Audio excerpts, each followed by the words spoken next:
High hello welcome to my channel. आज मी pipe क्लीनरपासून सुंदर असा झेंडूचा हार बनवणार आहे। चला तर मग बघू कसा तयार करायचा। तर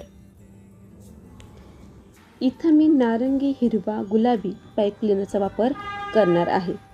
फूल बनवताना सगळ्यात आधी एका पेनाच्या साहाय्याने पाईप क्लीनर पेनाच्या भोवती घट्ट व्यवस्थित गुंडाळून घ्यायचा आहे।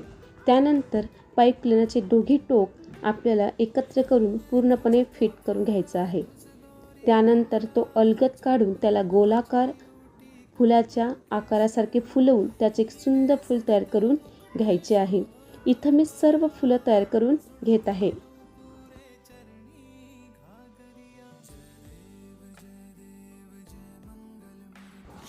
आता आपल्याला एक सुई धागा घेऊन त्यामध्ये मोती ओवून एका मागे एक आपल्याला फुलं ओवून घ्यायची आहे। तुम्हाला वाटेल त्या कलरचे तुम्ही मोती घेऊ शकतात। इथं मी पांढऱ्या कलरचे मोती घेतले आहेत। तुम्ही बघू शकतात किती सुंदर असा हार हा तयार झाला आहे। यावर्षी माझ्या गणपती बाप्पासाठी मी केलेला हा माझा सुंदर असा झेंडूचा हार तुम्ही पण नक्की करून बघा तुमच्या गणपती बाप्पासाठी। व्हिडिओ आवडल्यास लाईक करा, शेअर करा आणि सबस्क्राईब सुद्धा करा। Thank you for watching.